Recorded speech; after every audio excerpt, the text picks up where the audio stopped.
Quero convidar os irmãos a abrirem as suas Bíblias no livro de Ruth. Hoje nós vamos meditar no capítulo 3. Vamos pensar sobre esse encontro esperado, um encontro esperado.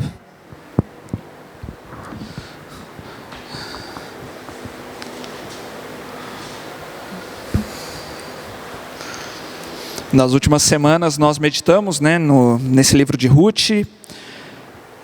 Começamos já 2 semanas atrás, na primeira semana meditamos sobre o capítulo 1, semana passada sobre o capítulo 2, e nós podemos ver um contraste muito forte, entre aqueles que vivem de acordo com a sua própria sabedoria, de acordo com os seus próprios desejos, e aqueles que se colocam diante do Senhor para viver o que o Senhor espera deles. Qual é a vontade do Senhor? No capítulo 1, então, nós vimos a história que, embora o livro seja Ruth, a história não começa com a história de Ruth, A história começa mostrando ali a família de Elimeleque e Noemi saindo de Israel. Israel estava passando por um período de fome, e eles tomam decisão, pela sua própria sabedoria, de sair dali e habitar na terra dos Moabitas, que eram um povo inimigo. E foram lá, de acordo com a sua própria sabedoria, e a gente vê que as coisas não deram certo, 10 anos se passam e tanto Elimeleque quanto os seus 2 filhos homens morrem. Então fica ali Noemi com as suas 2 noras, esposas dos seus 2 filhos, abandonadas ali sem nada, e então elas resolvem voltar para Israel. Mas Noemi fala para suas noras não voltarem com ela, fala assim, não volta, que não tem como eu cuidar de vocês, não tem como eu fazer nada por vocês. Noemi sempre pensando naquilo que ela poderia fazer, desconsiderando o que Deus estava fazendo, o que Deus poderia fazer na vida deles.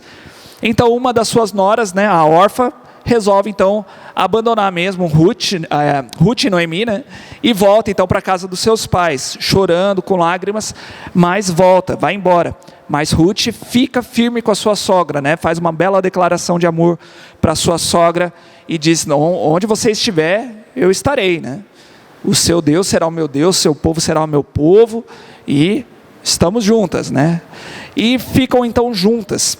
E no capítulo 2, nós vimos aqui na semana passada, a história agora focando mais em Ruth mesmo, Mostra a Ruth entrando em cena e agindo de acordo com a sabedoria de Deus, confiando na palavra do Senhor e não na sua própria sabedoria, Ela age pela fé, ela crê que Deus cuidaria então dos pobres, que a palavra de Deus diz que Deus cuidaria dos pobres, dos estrangeiros, das viúvas, que Deus deixou então uma maneira, deles se alimentarem, que é ir aos campos e retirar então um pouco da colheita que ficou ali, Os donos das plantações não deveriam colher tudo, deveriam deixar um pouquinho justamente para essas pessoas, para os pobres, para os estrangeiros, para as viúvas, para os órfãos também, ou aquilo que caísse no chão eles não deveriam pegar.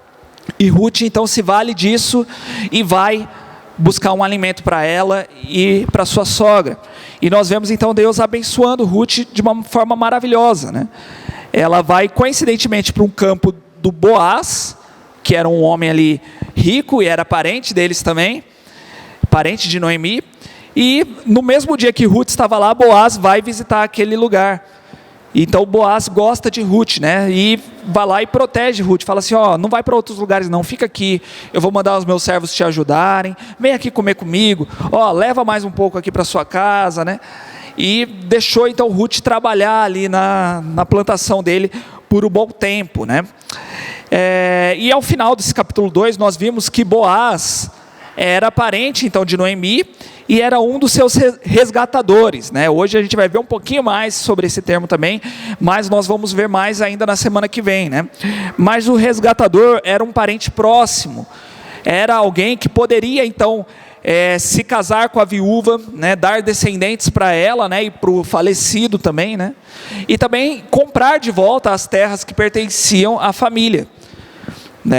Israel tinha ali um lema desde o início, que toda a terra pertencia ao Senhor, ninguém era dono de nada. Então mesmo que se uma família estivesse passando por uma necessidade, e chegasse um momento ali, precisava vender as suas posses, então no futuro ela poderia recomprar de volta, né? Ou algum parente que tivesse mais dinheiro poderia recomprar de volta. E Boaz era um resgatador, então, né? Era alguém que poderia comprar de volta essas terras, né? Poderia então se casar com Ruth, poderia cuidar de toda a família, né? Não se tratava aqui apenas de Ruth, mas o cuidado do Senhor com toda a família. Cuidar de Ruth, de Noemi, dar descendentes até aqueles que já morreram, né? Ao marido de Ruth que já morreu. E a história agora vai se encaminhar para esse casamento, né? E quem não conhece a história vai olhando assim, parece que é um filme, né, de amor, parece que é um romance, a gente vai vendo, esperando que as coisas deem certo, né? Mas, no entanto, nós precisamos lembrar de que esse livro não se trata apenas de uma história de amor, né, de um encontro de duas pessoas, né, uma que estava na dificuldade, outra que veio para ajudar e se apaixonam e tudo mais, né? Mas esse livro aponta para a mais bela história de amor que já existiu nesse mundo, que é a história de amor de Cristo com a sua noiva, que é a sua igreja, né? Esse livro aqui, essa história é apenas uma sombra daquilo que Cristo veio a fazer nas nossas vidas, daquilo que Cristo está fazendo nas nossas vidas, né? E que Cristo concluirá lá no final dos tempos, onde acontecerá esse casamento maravilhoso, né? É interessante que a Bíblia ela começa e termina com casamento, né? Lá no Jardim do Éden, quando Deus cria Adão e Eva, né? Ele celebra ali o primeiro casamento, e no final dos tempos acontecerá também o grande casamento de Cristo com a sua noiva. E todos os casamentos devem retratar isso, né? Devem mostrar isso, né? Que é o amor de Cristo pela sua igreja. Até Paulo fala, né, que os homens devem aprender a amar suas esposas como Cristo amou a igreja, que é com amor sacrificial, né? Então toda história de amor deve nos levar a lembrar de Cristo, a pensar em Cristo, né? E nos olhar aqui nessa história como se nós fôssemos a própria Ruth, né? Porque diante de Deus nós somos pobres, nós somos estrangeiros, né? Fomos expulsos ali do reino dele, não merecemos mais estar na presença dele, somos inimigos dele, nós não temos capacidade de cuidar de nós mesmos, nós, como pecadores, vivemos na desgraça. E Boaz representa Jesus Cristo, né? Aquele homem que, mesmo sendo poderoso, olhou para nós com gentileza, olhou para nós com amor. Nós não tínhamos nada para dar para ele, mesmo assim ele nos amou, mesmo assim ele olhou para nós, né? E nesse capítulo 3 nós vamos ver um encontro muito importante aqui entre Ruth e Boaz, e eu quero olhar para esse encontro e pensar também em 3 lições que nós podemos observar nesse texto e trazer também para o nosso encontro com Cristo, seja o encontro que nós podemos ter todos os dias, e na preparação também que nós teremos para esse encontro do nosso casamento no final dos tempos. Nós precisamos pensar nisso, né? Que como essa noiva do Cordeiro, como essa noiva de Jesus Cristo, nós precisamos nos preparar para esse casamento, né? Uma noiva, ela precisa estar preparada para o casamento, né? Precisa estar adornada, né? Precisa estar vestida, maquiada, né? Toda enfeitada, toda preparada para o dia do casamento. E nós, como igreja do Senhor, também, né? E a primeira lição, então, pode passar, irmã, por favor? A primeira lição que nós podemos observar aqui é a preparação. Mantenha a sua Bíblia aberta aí, nós vamos fazer como fizemos nas últimas semanas. A cada ponto nós vamos ler um trechinho, tá bom? E agora nós vamos ler aí dos versículos 1 até o 5. Diz assim a palavra de Deus: Noemi, a sogra de Ruth, disse: minha filha, não é verdade que eu devo procurar um lar para você, para que você seja feliz? E esse Boaz, na companhia de cujas servas você esteve, não é um dos nossos parentes? Eis que esta noite ele estará limpando cevada na eira. Lave-se, ponha perfume, vista a sua melhor roupa e vá até a eira, mas não deixe que ele perceba que você está ali, até que ele tenha acabado de comer e beber. Quando ele for dormir, repare bem o lugar onde ele vai se deitar. Então vá, descubra os pés dele e deite-se ali. Ele lhe dirá o que você deve fazer. Ruth respondeu: vou fazer tudo isso que a senhora está me dizendo. É interessante que o texto já começa mostrando aí uma diferença da postura de Noemi, né? Quando a gente olha a postura de Noemi lá atrás, né, no capítulo 1 ela estava amarga, reclamando, né, falando assim: não me chama de Noemi não, me chama de Mara, né, que agora minha vida é amarga. Noemi significava doçura, né, gentileza, e Mara significava amargo, né? Ela falou assim: minha vida agora é amarga, me chama de Mara. No capítulo 2, lá no começo, a gente vê ela quieta, né? Sem se propor a ir lá com a Ruth, sem dar muitas instruções, né? Ela mais na dela ali. E no final do capítulo 2, ela já começou a ficar com esperança, né? Ela ficou feliz com tudo aquilo que aconteceu no dia da Ruth, e aquilo que Deus estava fazendo, né? Ela voltou a glorificar a Deus, voltou a dizer que Deus é bom com todos, né? Com os vivos e com os mortos. E agora, aqui no início do capítulo 3, ela está preocupada com a felicidade da Ruth, né? E é interessante isso, porque ela não está preocupada só em casar a Ruth, ela está preocupada com a felicidade da Ruth. Casar Ruth não seria difícil, né? Ruth era uma moça jovem, eu creio que seria relativamente fácil achar um marido para ela. No entanto, Noemi não queria que ela fosse apenas casada, Noemi queria que ela fosse feliz, que ela encontrasse um bom homem que cuidasse dela. Um bom homem que tratasse ela com amor, com carinho, com gentileza, qualidades que Noemi viu na vida de Boaz, né? Nós veremos mais para frente aqui que Boaz era um homem mais velho do que Noemi, né? Do que Ruth.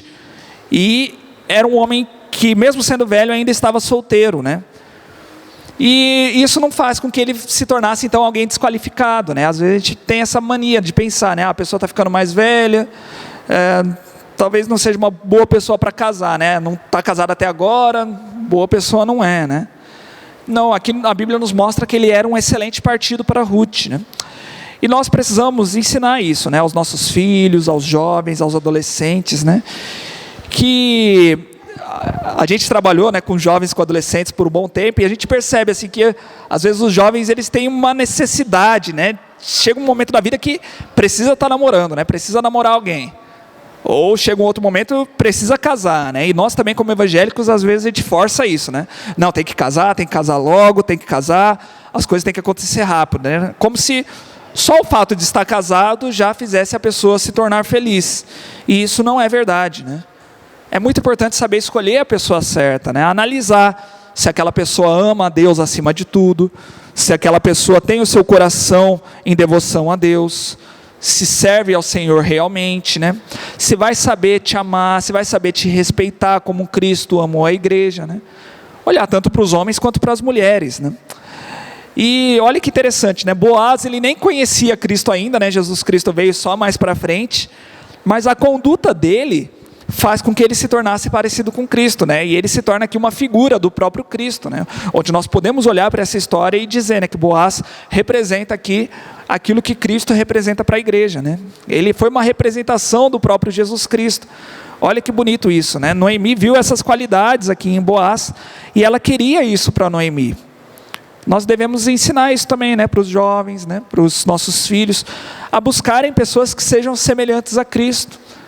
São essas pessoas que vão realmente, né, nos fazer felizes, né?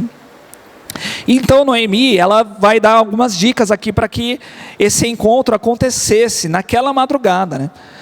Mas por que um encontro deveria acontecer numa madrugada, né? Quando a gente olha assim é muito estranho, porque para a nossa cultura é muito esquisito tudo isso, né? Ela tem que ir lá de madrugada, deitar nos pés dele, né? É tudo muito esquisito. Mas por que precisava acontecer? Em primeiro lugar, os casamentos naquela época, eles eram arranjados entre as famílias, né? Aqui no caso de Ruth, ela queria casar com Boaz, então o pai dela precisava ir lá conversar com Boaz, ou se ela tivesse um irmão. Mas nesse caso aqui, Ruth não tinha, né? Nem um pai, nem um irmão, né?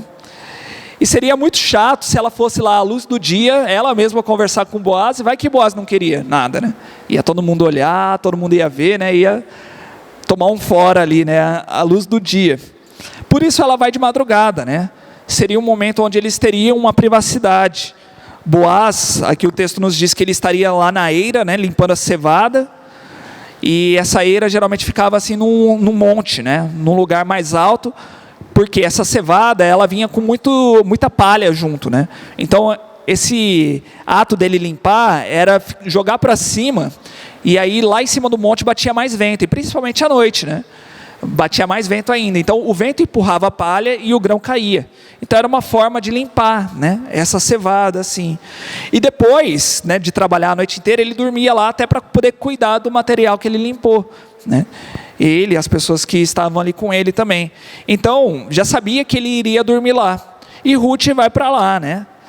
Mas ela não deveria ir de qualquer jeito. Olha o versículo 3, né? A instrução que Noemi dá para Ruth, que ela deveria, lave-se, ponha perfume e vista a sua melhor roupa. É interessante, né, nós olharmos para isso. É uma maneira, né? Ela teria um encontro muito importante. E nós podemos aplicar isso para a nossa própria vida também, né? Para o nosso encontro com Cristo, né? A seguirmos essas instruções para o nosso encontro com Cristo. Em primeiro lugar, é bom tomarmos um banho, né, para esse encontro com Cristo. O que significa, né? De Cristo nos lavar de toda a nossa impureza, de todo o nosso pecado, né? Ele faz isso através do seu sangue, né, que Ele derramou ali na cruz. Cristo, Ele purifica, né, os nossos pecados, Ele paga o preço do nosso pecado. Nós não podemos estar na presença de Jesus Cristo se ainda tivermos pecado nas nossas vidas.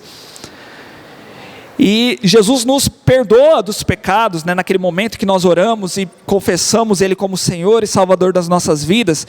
Ele nos perdoa, mas ainda existem pecados nas nossas vidas que nós devemos pedir perdão todos os dias, né?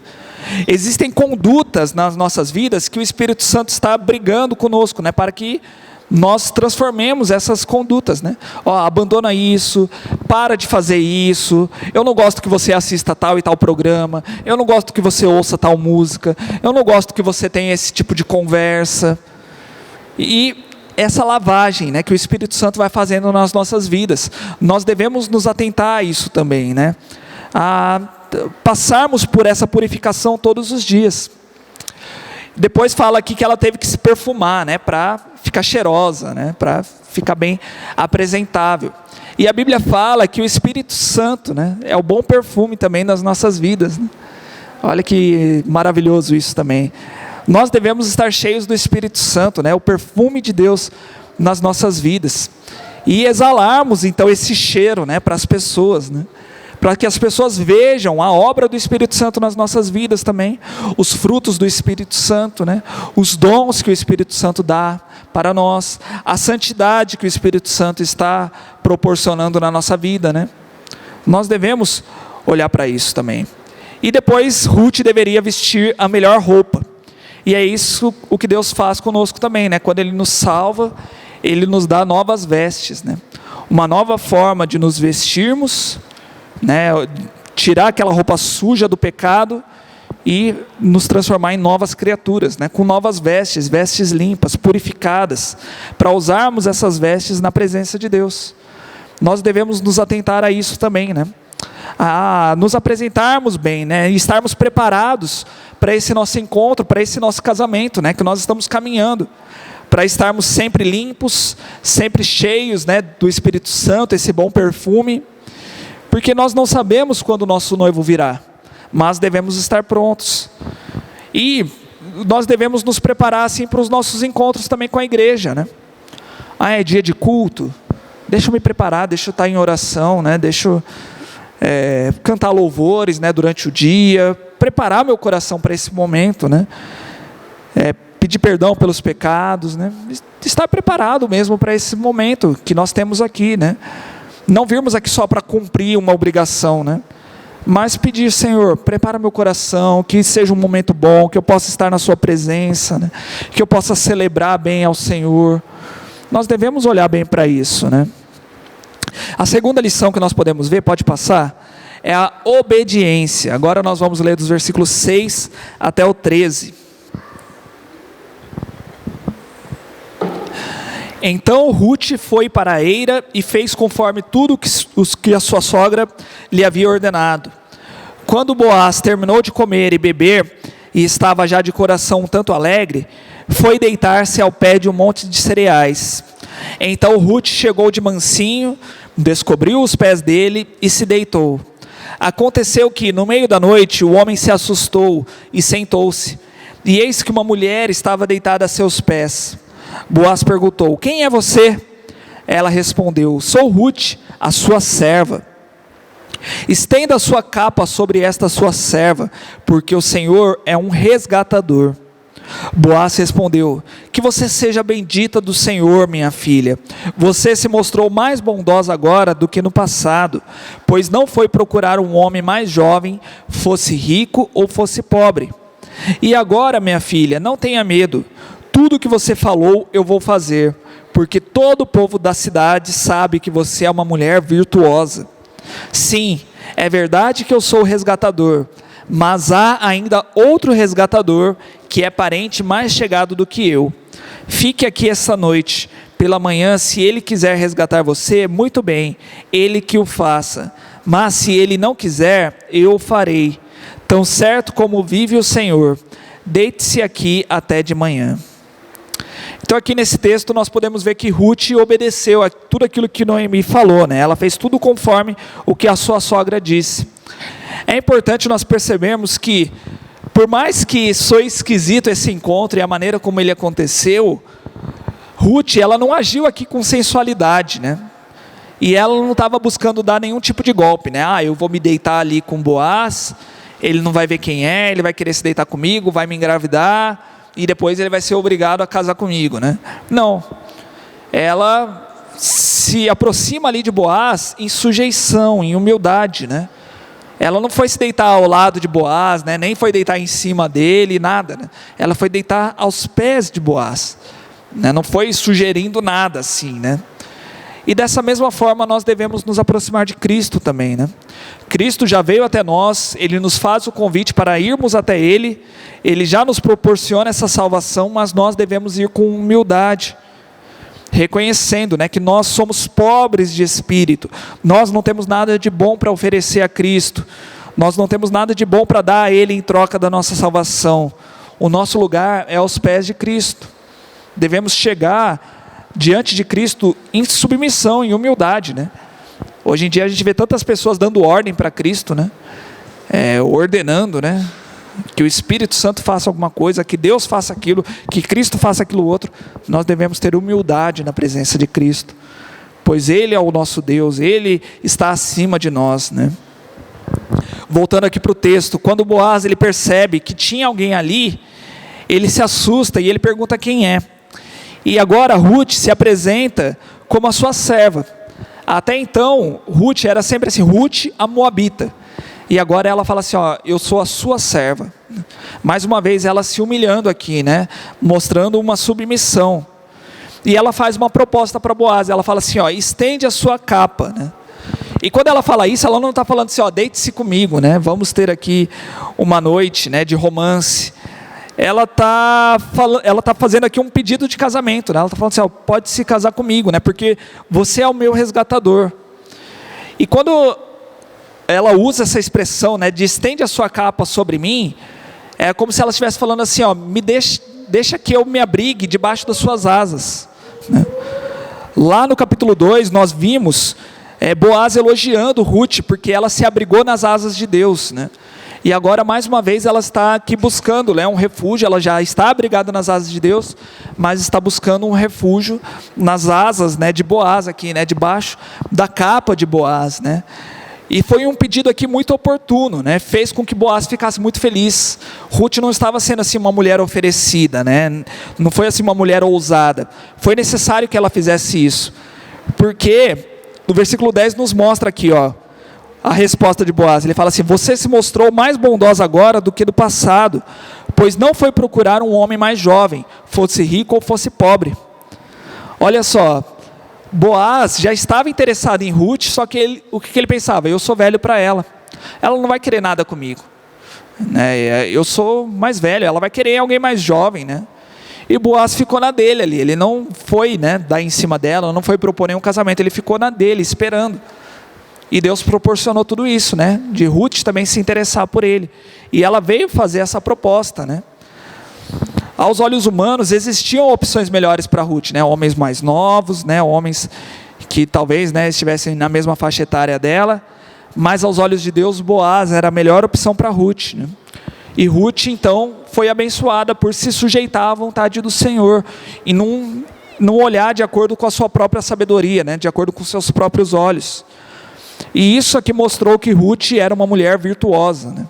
Uma mulher que abraçou a fé no Senhor, fazia pouco tempo, mas que mesmo há pouco tempo servindo ao Senhor, ela já era obediente, já era submissa, já era virtuosa, né?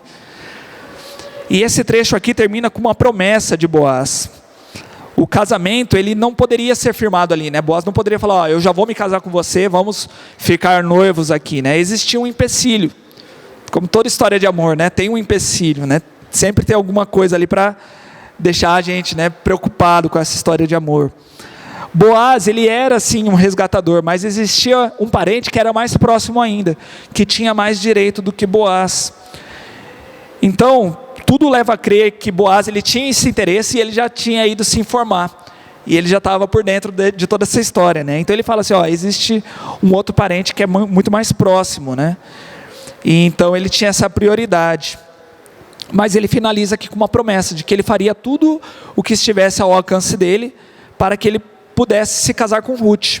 Mas ele não iria ferir a lei de Deus, ele não iria mentir, ele não iria quebrar, né, essa lei do Senhor. Ele iria se submeter ao Senhor, ele iria se submeter à lei. Tanto é que ele fala, né, se o outro parente quiser, beleza, você casa com ele, né? Eu vou obedecer, eu não vou dar um jeitinho aqui, né, para a gente poder se casar. Eu não vou mentir, né? Não vou falar, melhor você não casar com ela não, é problema, viu? Não, nós vamos ver depois ele falando com esse outro resgatador na semana que vem. Mas o que nós podemos olhar aqui para isso também é do nosso relacionamento com Cristo, né? Quando nós nos submetemos a Cristo, nós não precisamos esperar se Cristo, né, vai ter alguma outra pessoa para nos salvar ou não, né? Tudo aquilo que nós precisamos para ser salvos, Cristo já fez, né? Não existe nenhum parente mais próximo, né? Jesus Cristo é o único que pode nos perdoar de todos os pecados e purificar de toda injustiça. Jesus Cristo já morreu na cruz para pagar o preço dos nossos pecados. E agora Ele nos convida, né, a todos nós pecadores, para buscarmos esse refúgio nas asas dele. Agora cabe a cada um de nós, né, nos arrependermos e buscarmos essa segurança, né? Então nós devemos olhar para essa parte da obediência, né, também, de que não é através dos nossos atos que nós seremos salvos, mas Jesus Cristo, Ele coloca, né, algumas coisas que nós devemos fazer, e nós devemos obedecer, né? Nós devemos nos arrepender dos nossos pecados, nós devemos confessar os nossos pecados a Cristo, nós devemos pedir perdão pelos nossos pecados, né? E confessar Jesus Cristo como Senhor e Salvador das nossas vidas. Essa é a parte que nos cabe. Todo o restante Jesus Cristo já fez, né? Ele só pede agora a nossa obediência. E aí o texto continua, né? E nós temos uma terceira lição, que é a paciência. Vamos ler dos versículos 14 a 18. Ruth ficou deitada aos pés dele até de manhã, mas levantou-se enquanto ainda estava escuro, porque Boaz disse, que ninguém saiba que uma mulher veio até a eira. Disse mais, traga o manto que você está usando e segure-o. Ela o segurou. Ele o encheu com 6 medidas de cevada e o pôs sobre os ombros dela. Então ela voltou para a cidade. Quando chegou à casa de sua sogra, esta lhe perguntou, como se passaram as coisas, minha filha? E Ruth lhe contou tudo o que aquele homem tinha feito por ela. E disse ainda, ele me deu essas 6 medidas de cevada e me disse, não volte para sua sogra sem nada. Então Noemi disse, espere, minha filha, até que você saiba em que darão as coisas, porque aquele homem não descansará enquanto não resolver este caso ainda hoje. O final desse texto aqui nos mostra que existia mais uma tarefa para Ruth, né? Uma tarefa que é difícil para todos nós. Agora ela precisaria ser paciente. Ela já fez tudo o que precisava fazer, agora ela precisaria aprender a descansar e aguardar o seu resgatador. Boaz manda Ruth esperar ali até o final da noite, para depois voltar para casa. E depois ela deveria esperar mais ainda para aguardar o momento em que ele traria uma resposta. Agora eu fico pensando, né, que se fosse hoje em dia, nessa geração ansiosa que nós temos, onde muitas pessoas querem ter o controle de tudo, né? É uma característica da nossa pós-modernidade, né? Essa ansiedade e esse desejo de ter o controle, né? Eu fico pensando que uma Ruth pós-moderna, né? Não que todas as mulheres agiriam assim, mas falaria assim, não, eu vou lá com você. né? Eu vou lá, vamos resolver esse negócio junto aí. Eu não confio muito em homem não, o homem faz tudo errado, se a gente não tiver de olho ali, o homem acaba fazendo as coisas erradas, né? Deixa eu ir lá te ajudar, Boaz.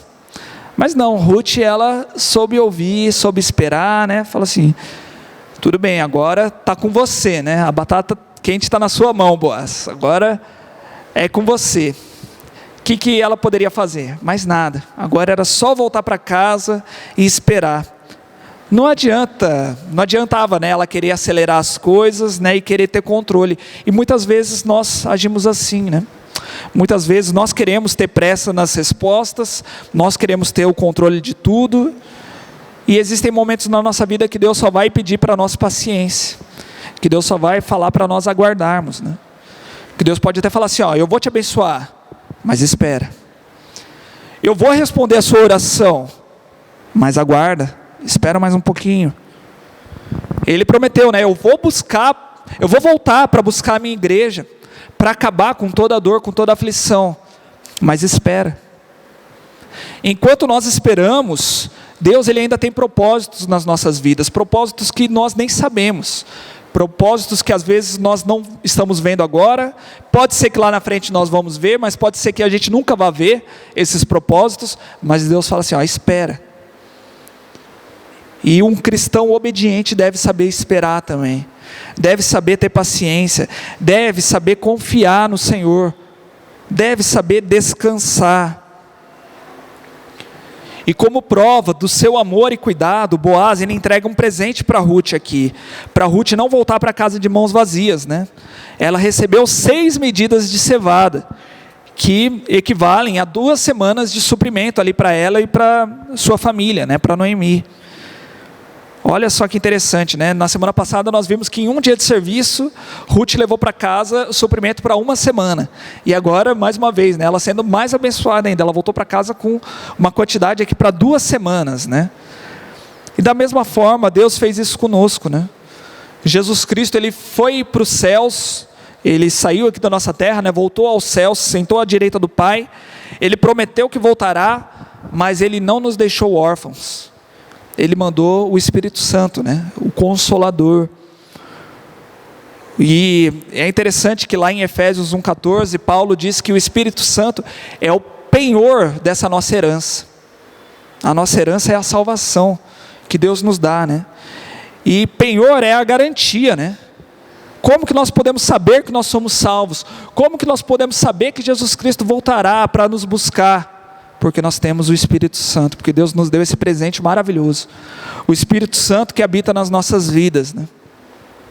Eu fico pensando aqui, né? Boaz deu esse presente para Ruth, Ruth levaria essa cevada para casa, poderia ficar ali 15 dias sem trabalhar, até que viesse, né, o período do casamento. Boaz não ia levar tudo isso, né, para arrumar esse casamento para ela, seja ele casando ou seja o outro casando, ele já ia querer resolver logo as coisas, para que Ruth não ficasse desamparada.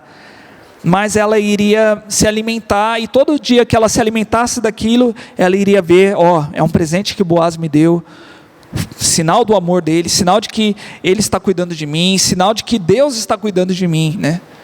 E nós podemos ver isso também nas nossas vidas, né? O Espírito Santo realizando a obra maravilhosa dele nas nossas vidas.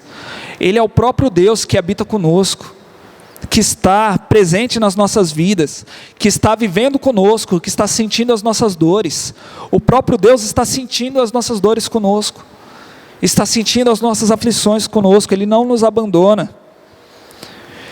O próprio Deus está desenvolvendo fruto em nós, está nos santificando, está nos preparando para esse encontro com Cristo, que é o que há de mais precioso nas nossas vidas.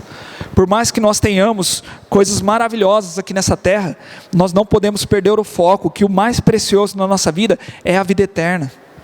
É esse encontro, é esse casamento que nós teremos com o nosso noivo. E Ele nos deu essa garantia, né, de que Deus não se esqueceu de nós, de que Deus está cuidando de nós. E Deus está cuidando daqueles assuntos que nós não podemos cuidar, de que nós não podemos fazer mais nada. Ruth não podia fazer mais nada em relação ao casamento dela, em relação ao resgate dela. Agora era Boaz que iria fazer algo. Agora ela deveria descansar. Olha o versículo 18, né? Noemi voltando aqui a ter sabedoria, né? Olha que lindo isso, né? Uma mulher que voltou aqui aos caminhos do Senhor, parou de olhar para si mesma, parou de olhar para as coisas terrenas e olhou para aquilo que Deus estava fazendo, mesmo no meio de toda aquela desgraça, né? E ela diz: espere, minha filha, até que você saiba em que darão as coisas, porque aquele homem não descansará, enquanto não resolver este caso ainda hoje. Talvez você esteja passando por dificuldades, talvez você esteja clamando para que as suas lutas acabem, e talvez você venha a sentir que Deus se esqueceu de você, né? De que Deus não responde mais às suas orações. O que a Bíblia nos ensina? Espere, confie. Deus, Ele está agindo, Deus está trabalhando. O Salmo 46:10 diz assim: aquietem-se e saibam que eu sou Deus. Existem momentos que nós devemos ficar quietos, se acalmar, não fazer mais nada. Nós já entregamos a nossa vida a Cristo, já nos rendemos aos seus pés, estamos submissos ali aos pés dele. Agora é momento de nos aquietarmos e aguardarmos a obra que ele vai fazer na nossa vida. E pensando nisso também, eu lembrei de um versículo de Isaías 64:4 que diz assim: porque desde a antiguidade não se ouviu, nem com ouvidos se percebeu, nem com olhos se viu, Deus além de ti, que trabalha para aquele que nele espera. Um Deus criador dos céus e da terra, de todo o universo, que nós nem conhecemos essa grandiosidade que é o universo. Esse Deus trabalha por aqueles que esperam nele, por pobres pecadores que não tem nada para oferecer para ele, e esse Deus trabalha por nós. Olha que lindo isso. O que está nas nossas mãos? Nos prepararmos para esse encontro, buscarmos, né, essa purificação dos pecados, buscarmos viver em santidade, né, sem sujar as nossas vestes, abandonando os maus costumes, abandonando tudo aquilo que desagrada ao Senhor, buscar obedecer tudo aquilo que Deus ordenou na sua palavra, né? Então precisamos conhecer essa palavra. Fora isso, é confiar e descansar no Senhor. Por mais difícil que seja, nós devemos aprender de que Deus, Ele ainda está escrevendo a história das nossas vidas. Deus, Ele ainda está realizando o seu grande plano. Deus ainda está nos preparando, está fazendo algo em nós, na vida de cada um aqui. E nós devemos confiar que Ele está agindo, que Ele está fazendo algo, que Deus está cuidando da nossa história, que Deus está cuidando de nós. Ele prometeu que sempre estaria conosco, e Ele é fiel para cumprir essa promessa. Amém?